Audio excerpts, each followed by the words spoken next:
लेकिन फिर वही बात है कि जितना ज़्यादा आपको बिलीव होगा अपने ऊपर, उस तरह का बिलीव लेके अगर आप चलेंगे तो कामयाबी आपके कदम चूमेगी ही चूमेगी। और you have to keep knock on the door every single day. कोई पता नहीं कि कब जो है किस्मत पलटा खा जाए। 15-20 मिनट लगते हैं, एक दिन लगता है और किस्मत बदल जाती है। So if you are working on something you have to, हमें अफगानिस्तान ने आज यही सिखाया है कि keep pushing that door every single day.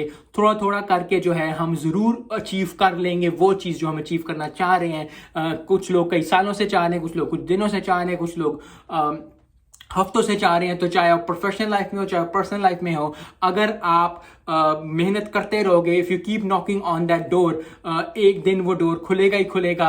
अल्लाह रहमत करेगा ही करेगा। और ये बहुत बड़ी बात होती है कि आप जो है मेहनत करते रहो रिगार्डलेस ऑफ द रिजल्ट, और फिर रिजल्ट आएंगे ही आएंगे। तो आई थिंक दोनों चीज़ों को मिलाना पड़ेगा। पाकिस्तान